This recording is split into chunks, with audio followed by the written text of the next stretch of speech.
आज छिड़ा है जिक्र आपका, फिर बात आई है आपकी। ये फरवरी का महीना सौगातें याद लाई हैं आपकी। आपके प्यार से रोशन है जिंदगी का हर लम्हा। जब कहा किसी ने प्यार, हाँ, याद आई है आपकी। जी श्रोताओं, दोस्तों, फरवरी का महीना आते ही एक बार फिर से हम सभी का ध्यान दिलो दिमाग उसी महान शख्सियत की ओर सहज ही चला जाता है, जिन्होंने अपनी जिंदगी का एक एक लम्हा, एक एक पल किस तरह मानवता के प्रति समर्पित किया और उनके मुबारक जुबान से निकला हुआ एक एक बोल हमारी जिंदगी पर उसने कितना गहरा असर किया। ये हम नहीं, ये हजारों, लाखों, करोड़ों की गिनती में आज लोग इस बात के गवाह हैं कि कमाल की वो शख्सियत थी, कमाल का वो जीवन था। और सिर्फ फरवरी ही क्यों, बल्कि हमारी जिंदगी का हर एक पल जो हम जी रहे हैं वो उनकी अमिट यादों के साथ जुड़ा हुआ है। जी बिल्कुल, कितनी ही शिक्षाएं इनकी, जिनमें से एक जब इन्होंने फरमाया कि इंसानियत का हो जज्बा तो हर तरफ बाहर है, प्यार से ही सजता ये सुंदर संसार है। बेशक ये संसार जिसे हम व्यापक रूप में देखें तो वसुधैव कुटुंबकम, और उसी का सूक्ष्म रूप देखें तो हमारा अपना घर, हमारा अपना परिवार, हमारा अपना संसार। और ऐसे ही हमारे जीवन को खुशहाल करने के लिए, सुखी करने के लिए ये सुंदर बना रहे। बाबा हरदेव सिंह जी महाराज जी के प्रवचनों में हमने कई बार सुना, युग सुंदर, सदियां सुंदर, हर पल सुंदर, घर मानव जीवन हो सुंदर। वाह, क्या बात है। वाकई मानव जीवन की सुंदरता से ही दुनिया सुंदर बनती है। ये सार बाबा हरदेव सिंह जी महाराज जी की शिक्षाओं का हर बार रहा। तो चलिए आज वॉइस डिवाइन के इस एपिसोड में हम अपने श्रोताओं के साथ जीवन की इसी सुंदरता के अलग अलग पहलुओं पर बात करें। तो इस सफर में हम होंगे आपके साथी, मैं अनामिका और मैं विवेक मौजी। नमस्कार, धन निरंकार।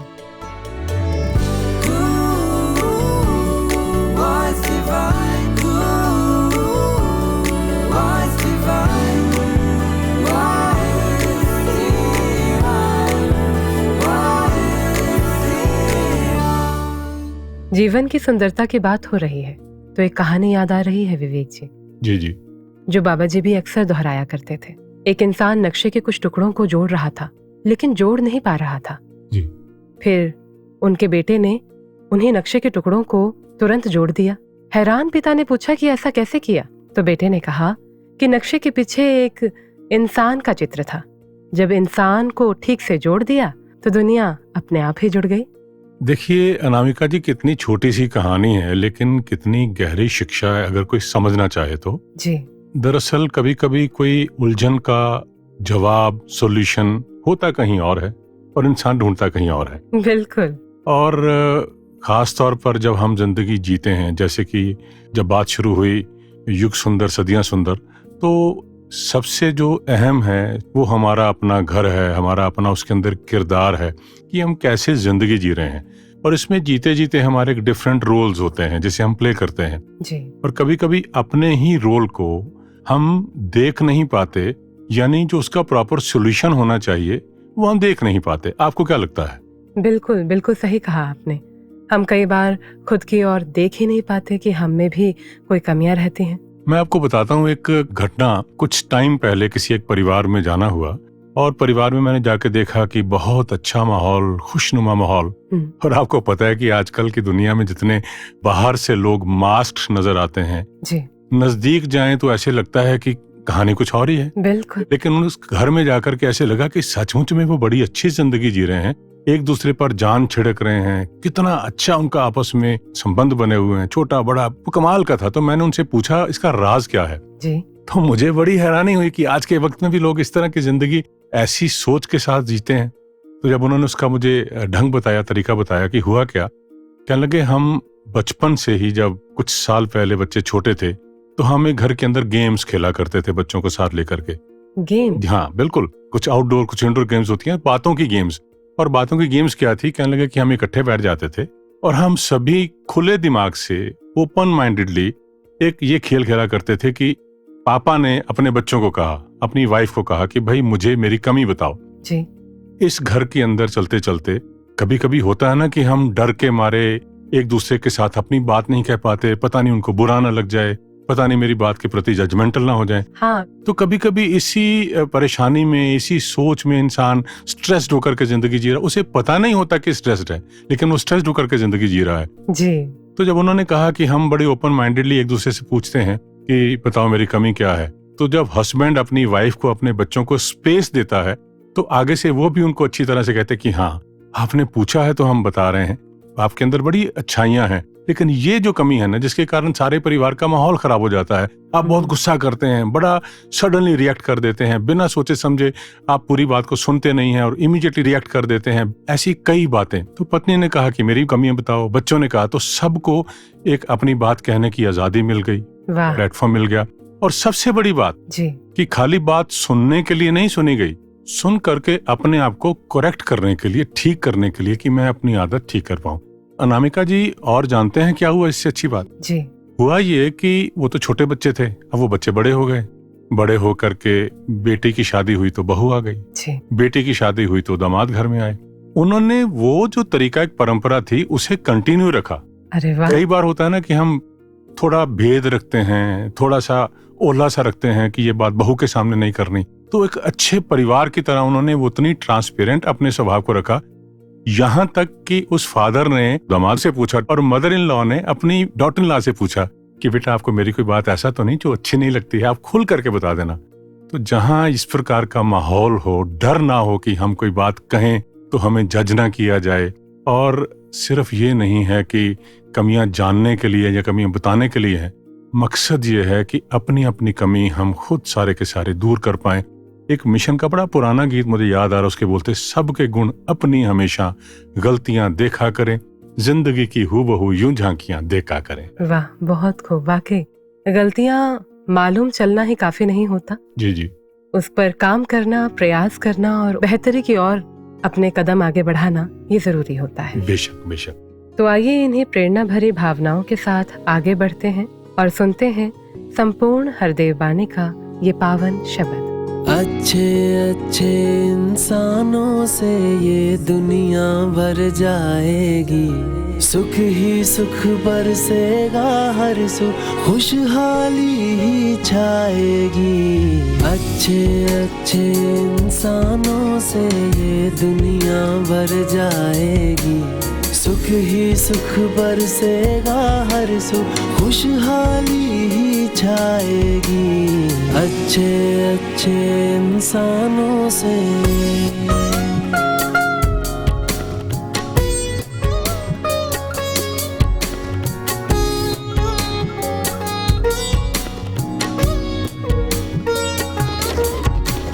शिक्षक अगर इंसान है अच्छा, सही दिशा ले जाएगा, कभी नहीं वो पथ से अपने भटकेगा भटकाएगा। अच्छे अच्छे इंसानों से ये दुनिया भर जाएगी, सुख ही सुख बरसेगा हर सुख, खुशहाली ही छाएगी।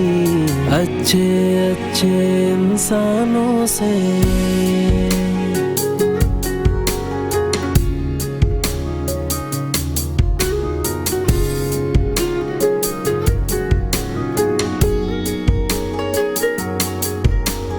वकील अगर इंसान है अच्छा, सच का साथ निभाएगा, निज स्वार्थ के कारण वो न संग झूठ के जाएगा। अच्छे अच्छे इंसानों से ये दुनिया भर जाएगी, सुख ही सुख बरसेगा हर सुख, खुशहाली ही छाएगी। अच्छे अच्छे इंसानों से।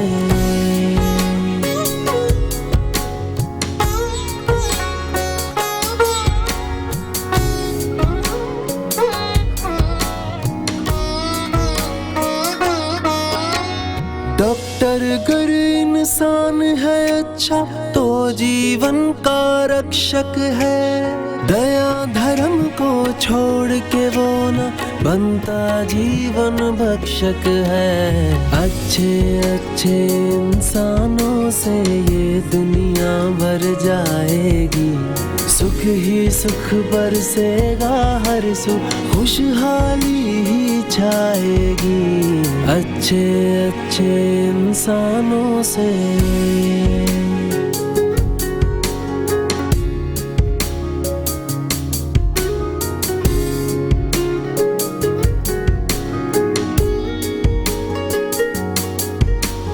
अच्छे इंसानों से अच्छा बनता ये संसार है, अच्छे इंसान की जरूरत दुनिया को हर बार है। अच्छे अच्छे इंसानों से ये दुनिया भर जाएगी, सुख ही सुख बरसेगा हर सू, खुशहाली ही छाएगी अच्छे अच्छे इंसानों से।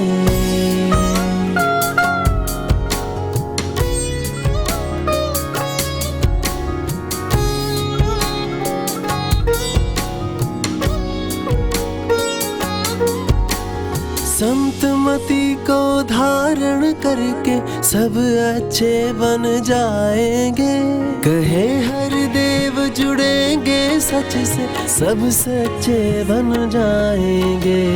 अच्छे अच्छे इंसानों से ये दुनिया भर जाएगी, सुख ही सुख बरसेगा हर सू, खुशहाली ही छाएगी अच्छे अच्छे इंसानों से ये दुनिया भर जाएगी, सुख ही सुख बरसेगा हर सू, खुशहाली ही छाएगी अच्छे अच्छे इंसानों से।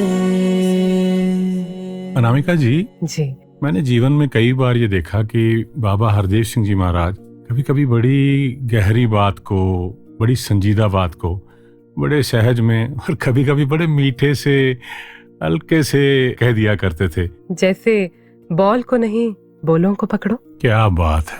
और यहाँ बोलों को पकड़ना सिर्फ कान रस तक सीमित नहीं, जी, बल्कि बोलों को जीवन का श्रृंगार बनाना है। क्या बात है, कितनी गहरी बातें जिन्हें सुनने का सौभाग्य प्राप्त होता रहा है। अनामिका जी, मुझे कुछ ऐसी घटनाओं में से एक बात याद आ रही है। जब निरंकारी म्यूजियम बन रहा था, जिसके लिए कुछ हुजूर बाबा जी के प्रवचनों को रिकॉर्ड किया जाना था जी, तो उस शूटिंग प्रक्रिया के दौरान हुजूर बाबा हरदेव सिंह जी बैठे हुए थे और शूटिंग की तैयारी थी। जब वक्त आया तो हमारे जो फिल्म डायरेक्टर थे, बड़े मीठे मीठे, बड़े प्यार से वो बंगाली डायरेक्टर, उन्होंने बाबा जी को कहा कि बाबा जी आपको ऐसे बोलना है जैसे, क्योंकि वो बंगाली हैं तो वो टोन भी मेरी जुबान पर वही आ रही, तो उन्होंने बोलना शुरू किया कि बाबा जी आपको ऐसे बोलना है जैसे टीचर स्टूडेंट को डांट करके समझाती है, ऐसे बोलना है जैसे माँ अपने बच्चों को देख करके समझाती है, डांटती है कि तुमने होमवर्क नहीं किया, तुमने खाना नहीं खाया, तुमने नेल नहीं काटे, ऐसे करके। तो बाबा जी आप जब बोलेंगे लोगों को लगेगा कि आप सीधा उनको समझा रहे हैं कि ये तुमने ज्ञान लिया, ज्ञान पर चलते नहीं है, तो बाबा जी आपने ऐसे बोलना है। तो एकदम से सारा सन्न हो गए सभी कि ये क्या हो रहा है। तो हुजूर बाबा हरदेव सिंह जी महाराज जी ने बड़े प्यार से जैसे अचानक से दाएं बाएं देखा और मुझे ऐसे लगा जैसे मेरी तरफ निगाह टिका के हुजूर बाबा जी ने कुछ शब्द भेजे हैं और मैं निरंकार साक्षी है, बिल्कुल मुझे कुछ नहीं आता था, कोई मेरे दिमाग में शब्द नहीं बता रहे। अचानक से ऐसे लगा जैसे हुजूर बाबा जी ने शक्ति भी भेजी, कुछ शब्द भी भेजे और मेरी जुबान से अचानक यकायक निकलना शुरू हो गया कि दादा ऐसा नहीं होता, किसी बात को कहने के दो तरीके होते हैं।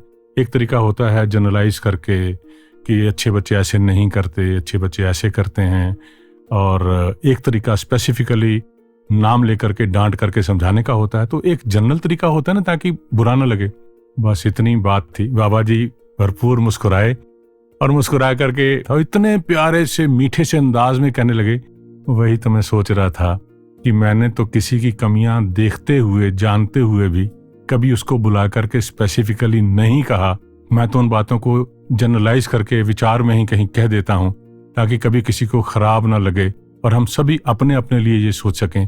तो मैं ये सोच रहा था कि मैं स्पेसिफिकली महापुरुषों को, गुरसिखों को एड्रेस करके उनको डांटते हुए कैसे मैं कह सकता हूं। बस इतनी बात कहनी थी कि वो जो डायरेक्टर थे वो बाबा जी के चरणों पर बिछ गए। बाबा जी गलती हो गया, गलती हो गया। मैं उस वक्त सोच रहा था कि सच्चे पातशाह, हम आपके नजदीक रहते हैं, और कभी कभी ऐसे लगता है कि बाबा जी ने बात यूं ही कह दी, हंसी में कोई जोकिंगली बात हो गई। सचमुच में सतगुरु की कोई बात ऐसे ही नहीं होती कि यूं ही कही गई हो। हर बात अर्थपूर्ण होती है और हर बात मानने लायक होती है। हर बात के पीछे एक गहरा इशारा होता है। बिल्कुल बिल्कुल, आपने सही कहा। हर बात के पीछे गहरा इशारा होता है और यकीनन इनके इशारे भी हमारे लिए आदेश हुआ करते हैं। बिल्कुल बिल्कुल, और काश कि हम गुरु के इस व्यापक रूप को समझ पाएं। और यहाँ वो लाइनें याद आती हैं जी कि हर वो फूल जो गुलशन में मुस्कुरा रहा है वो दरअसल आपके इश्क की दास्तां सुना रहा है।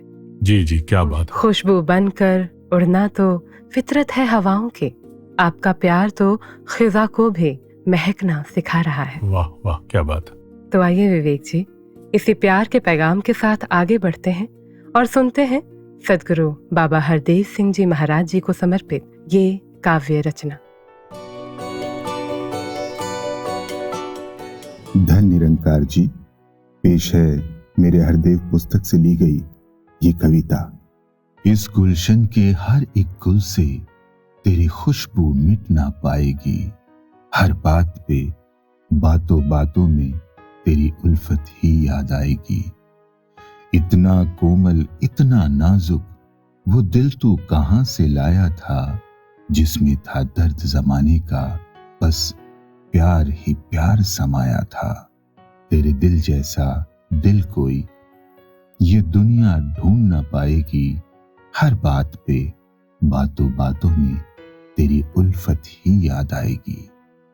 लाखों दीवाने तेरे थे, सब कहते तू बस मेरा था, महसूस अभी तक होता है वो हाथ जो सर पे फेरा था। तूने पल पल जो रहमत की, तेरी पल पल याद दिलाएगी, हर बात पे बातों बातों में तेरी उल्फत ही याद आएगी। गुरु होता ज्ञान शरीर नहीं, कहीं आता है ना जाता है, जिन्हें तुझसे ज्ञान की नजर मिली, उन्हें सब में नजर तू आता है। तेरी शिक्षा हमको जीवन में सही राह सहज दिखलाएगी, हर बात पे बातों बातों में तेरी उल्फत ही याद आएगी, तेरी उल्फत ही याद आएगी।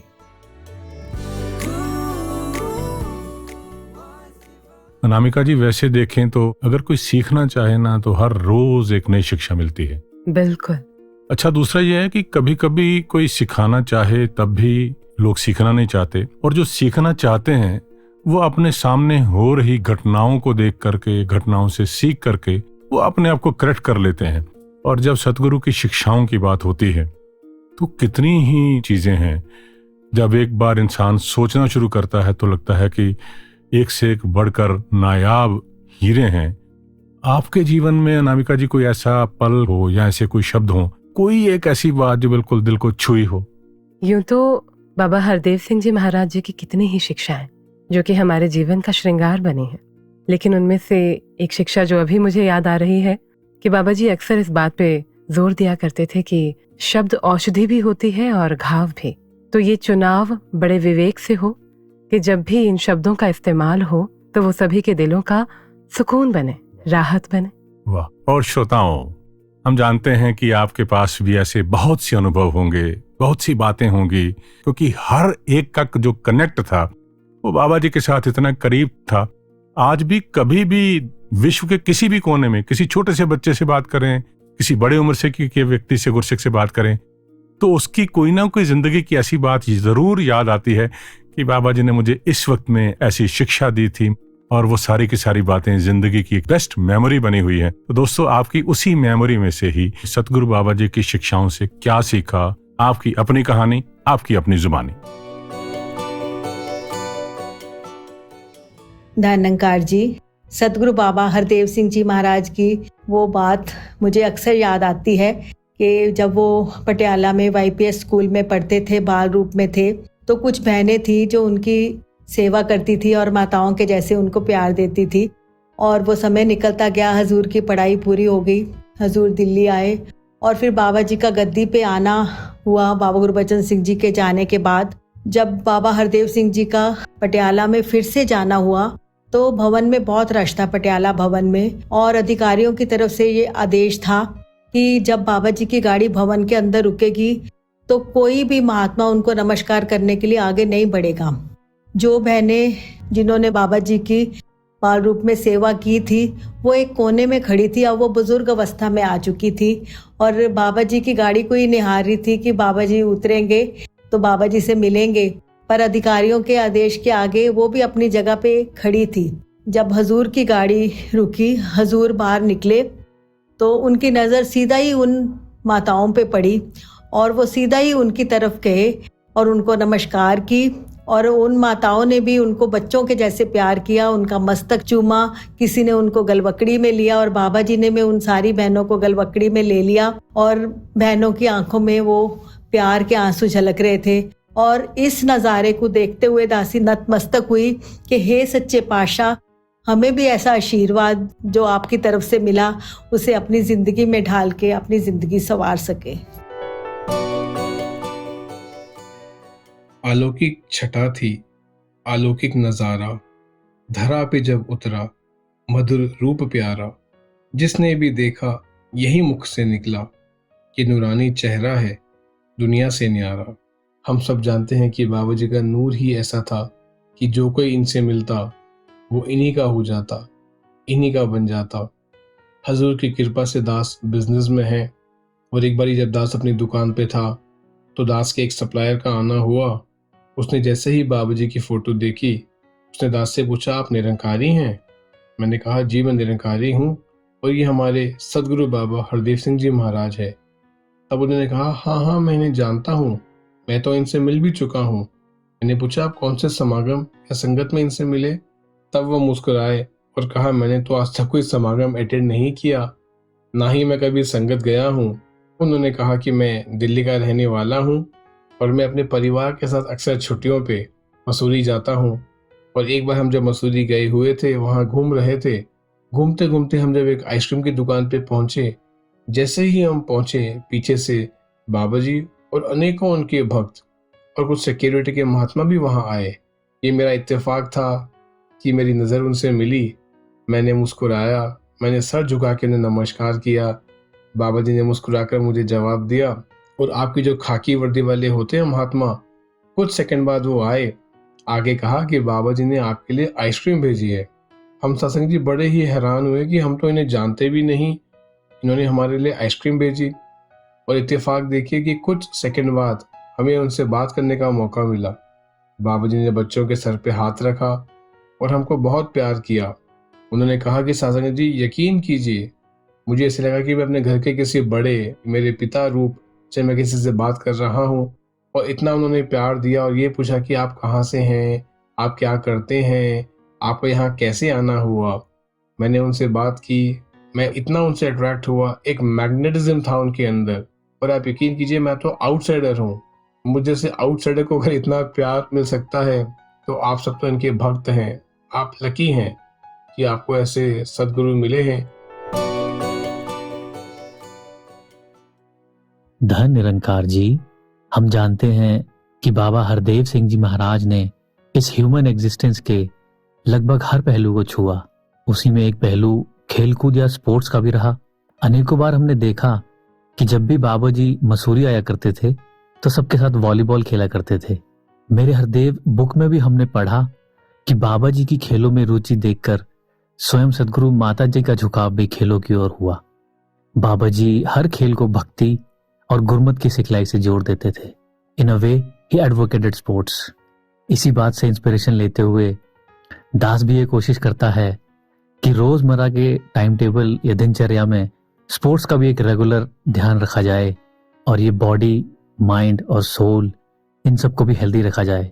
थैंक यू बाबा जी, हम सबको ये सिखलाई देने के लिए कि इस रचना की जो भी कंस्ट्रक्टिव या रचनात्मक चीजें हैं जैसे स्पोर्ट्स या music, they are all part of spirituality, they are all blessing from Nirankar. धन निरंकार जी। धन निरंकार जी। दासी एक अनुभव शेयर करेगी आप जी के साथ। ये बात है अराउंड 2009 की, जब संत निरंकारी एनुअल समागम जो है बुराड़ी में हुआ करते थे। तो उस दौरान एडवांस सेवा चल रही थी।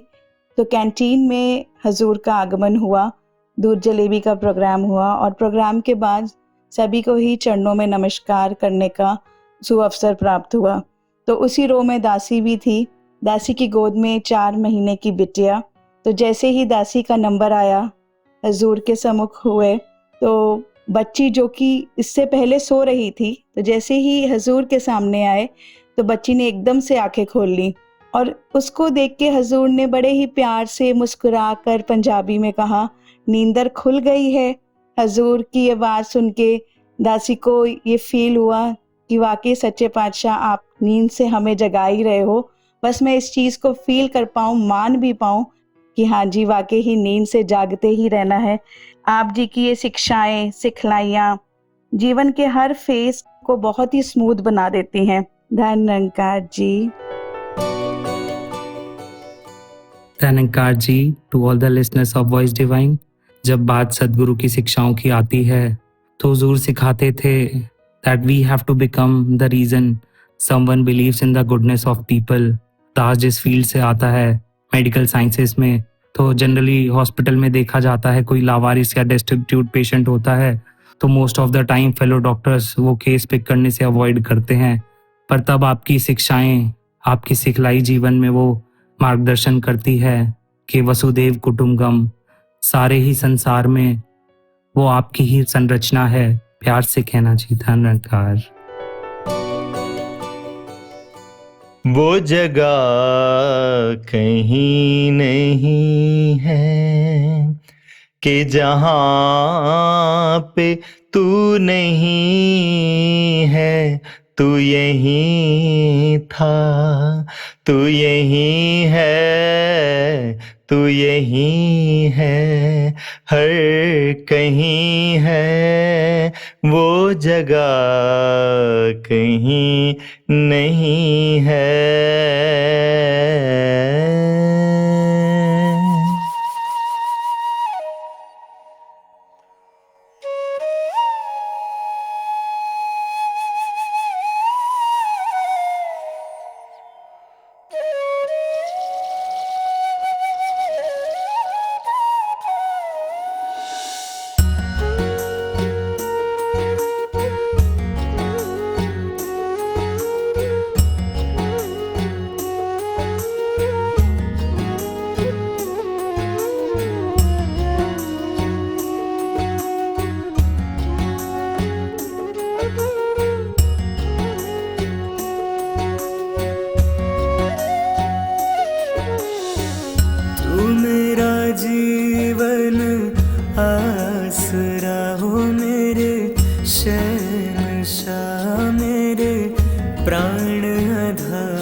धरती ते तू चमके आज वे अंबरी तारा। तू मेरा जीवन आसरा ओ मेरे शहंशाह मेरे प्राण आधारा। इस धरती ते तू चमके आज वे अंबरी तारा।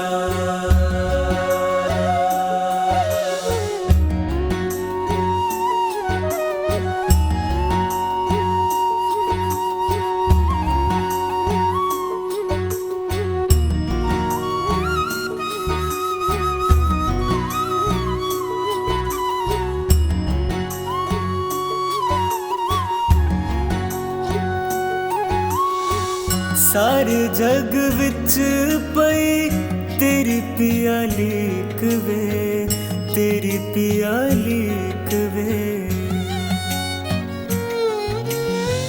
सानू रब मिल गया लोकां नू उडीकवे, लोकां नू उडीकवे। कर्मा दी तकड़ी की तोलनी की पंड खोलनी जद मिले सवामी। कट कट दिए जानदा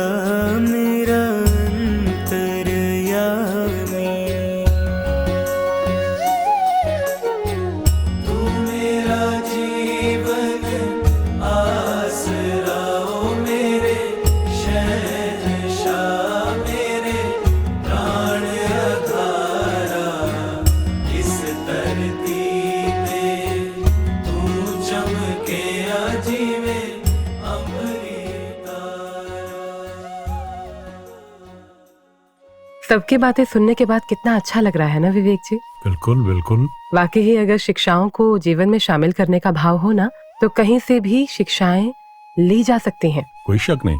सदगुरु माता सुदीक्षा जी महाराज जी ने अपने विचारों में फरमाया कि शिक्षा कण कण से ली जा सकती है। बिल्कुल सही बात। और कण कण से शिक्षा का अर्थ है कि इंसान ओपन माइंडेड हो, ओपन हार्टेड हो। बेशक। और अगर नीयत सीखने की है ना, तो हर जगह से, हर घटना से सीख सकते हैं। बिल्कुल। और पिछले दिनों कुछ ऐसा ही वाकया हुआ। हम लोग कुछ दिन पहले कनाडा गए हुए थे, और आप जानते हो कि कनाडा में, टोरंटो में इन दिनों में बहुत स्नोफॉल है, बहुत बर्फबारी हो रही है, और शाम को लगभग 5 बजे के बाद पब्लिक लाइफ, बाहर की सोशल लाइफ बिल्कुल शून्य हो जाती है। अच्छा। घरों में बंद थे, और बच्चे बड़े, हम सारे के सारे घर के 7-8 लोग बैठे हुए थे।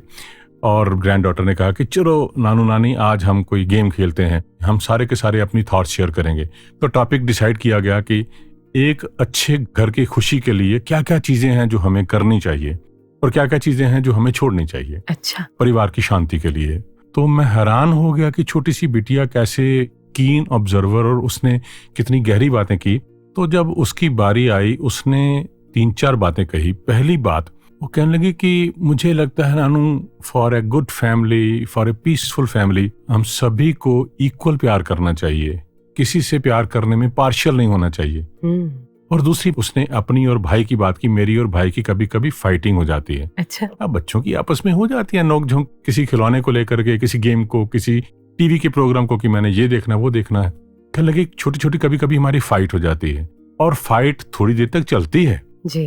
लेकिन उसके बाद क्या होता है कि हम लोग एक पॉइंट पर जाकर के लड़ाई करते हैं, फिर छोड़ देते हैं, और उसके बाद फिर कुछ दिन बीत जाते हैं। तो इट डजंट मीन कि हम उस लड़ाई को फिर आगे कभी आने वाले दिनों में याद रखते हैं। तो उसने एक वर्ड बोला कि नानू, we should learn to let go things, हमें लेट गो करना सीखना चाहिए। क्या बात। और मैं बड़ी उम्र का इंसान, मैं सोच रहा था, मैं क्या, हमारी आदतें अभी तक ही उसी पुरानी चीजों को पकड़ करके खींचे जाते हैं। उसने ये कहा, उसने वो कहा, और वो कह रही है कि लेट गो करना चाहिए। कमाल की बात है। और तीसरी बात उसने कही कि कभी कभी किसी से कोई गलती हो जाती है, कभी कभी किसी से कोई एरर हो जाता है, घर के अंदर रहते हैं, तो उसकी गलती को कभी आगे जा करके उसको एहसास नहीं कराना चाहिए, उसको याद करा के एम्बेरस नहीं करना चाहिए जी। हो गई, किसी से भी हो जाती है, अनइंटेंशनली हो जाती है। तो ये बात भी मैं सुनकर के हैरान हुआ कि इस एज में अगर बच्चों को इतनी समझ है तो उनको जिंदगी की कितनी समझ होगी। वाकई। और फाइनली जो उसने एक बात कही वो तो कमाल की थी जी। वो कहने लगे कि नानू, हमारे स्कूल में एक ऐसी जगह है कि अगर कोई बच्चा सैड फील करता है और स्ट्रेस्ड फील कर रहा है, तो वो अपने उस कोने में जाकर के मी टाइम, यानी अपने साथ, खुद के साथ, वो सेल्फ एनालिसिस, सेल्फ इंट्रोस्पेक्शन के लिए वो वहां एक जगह बनी है, वहां जाकर के बैठ जाता है। अच्छा। और अगर वो थोड़ी देर तक अपने आप को सेल्फ हीलिंग नहीं कर पाता, तो वो टीचर की मदद ले सकता है। तो टीचर आकर के उसको सपोर्ट करती है, उसको स्ट्रेस दूर करने में उसकी मदद करती है।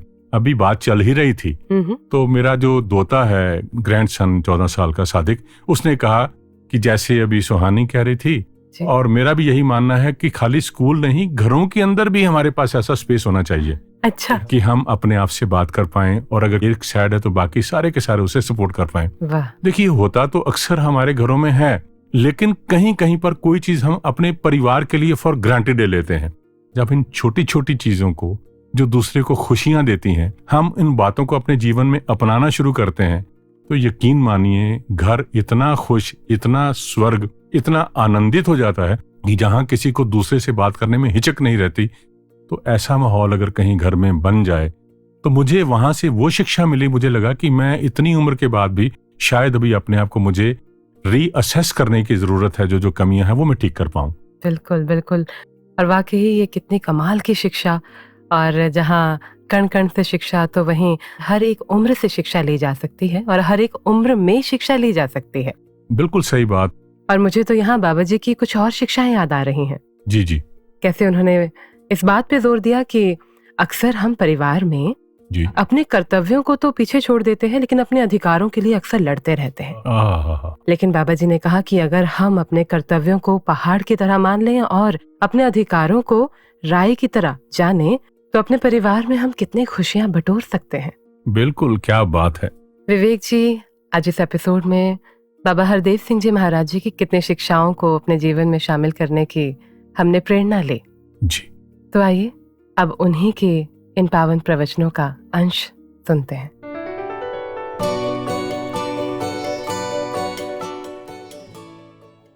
घड़ियां, लम्हे, पल तो वो तो समय जिसको हम कहते हैं वो अपनी रफ्तार से चलता चला जाता है, लेकिन उन्हीं घड़ियों और उन्हीं लम्हों को मुबारक बनाया जा सकता है जब हम अपने हृदय के भाव भक्ति वाले बना लेते हैं, जब हमारे हृदय में समर्पण भाव हो जाता है, जब हम इसी के एहसास में डूब जाते हैं और फिर वो घड़ियां और लम्हे, वो पल क्षण जो बीतते हैं वो सुंदर होते हैं।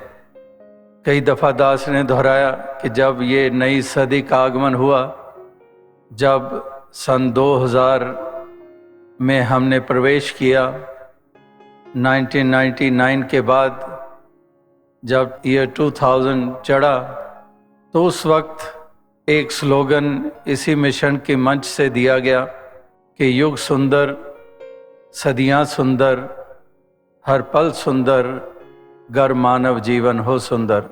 कि युगों और सदियों और पलों लम्हों की सुंदरता, गर मानव जीवन हो सुंदर।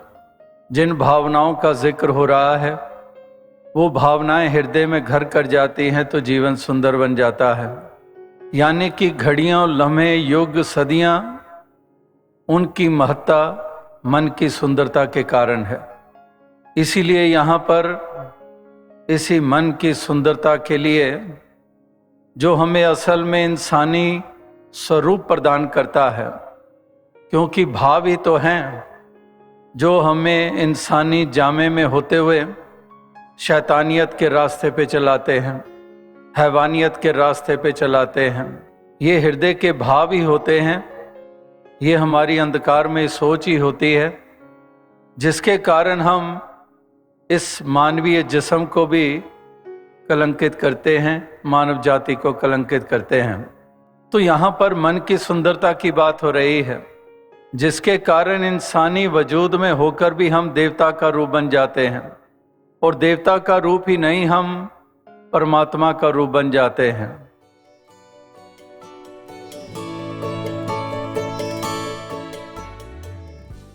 तो दोस्तों, जहां से ये सफर शुरू हुआ था, धीरे धीरे अब उस लम्हे तक आ पहुंचे हैं कि जबकि जीवन की सुंदरता की बात हुई, लेकिन सबसे अहम बात कि बाहरी सुंदरता नहीं, भीतरी सुंदरता, जो अभी हम सभी ने श्रवण की सतगुरु के प्रवचनों में और अनेकों अनेकों भक्तों के जीवन के बारे में चर्चा करते हुए। तो वक्त हो चला है आपसे विदा लेने का। बिल्कुल, इसी अरदास के साथ कि जहाँ इतनी शिक्षाओं की इस एपिसोड में बात हुई, चर्चा हुई, तो ऐसी अनेकों अनेक शिक्षाएं जहां आप हमारी झोली में डालते हैं, तो यही शिक्षाएं हमारे जीवन का श्रृंगार बने, और सिर्फ हमारे लिए नहीं बल्कि हर एक के सुंदरता का, हर एक के सुकून का कारण बने। तो आइए चलते चलते जुड़ते हैं सदगुरु माता जी के पावन संदेश के साथ, और हमें दीजिए इजाजत। नमस्कार, धन्य धन्य निरंकार। निरंकार।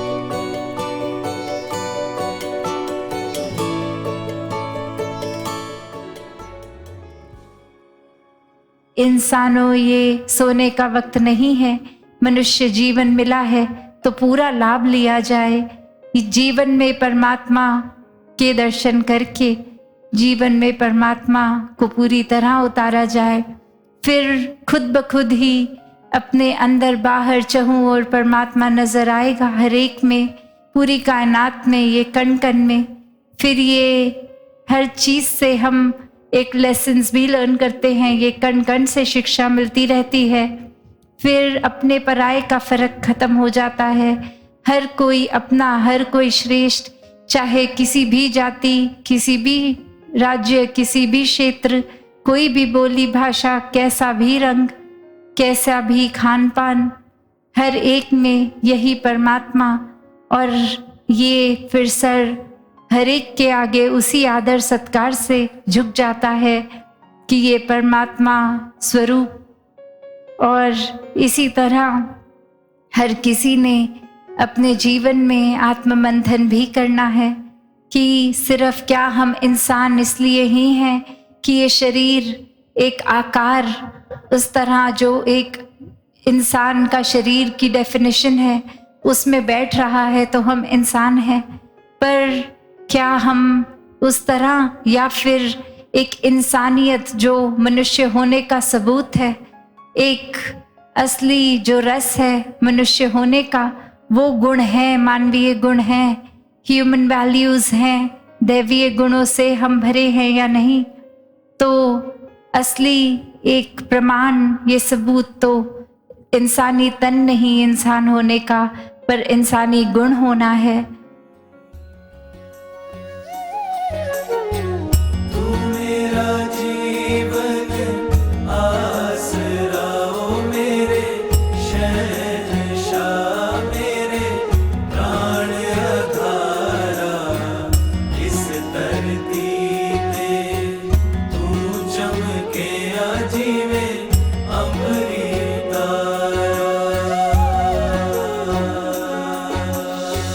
अगे पिछे जिथे जावा तेरिया ने गलियां, तेरिया ने गलियां, चरना दी नगरी च असा थावा मलियां, असा थावा मलियां,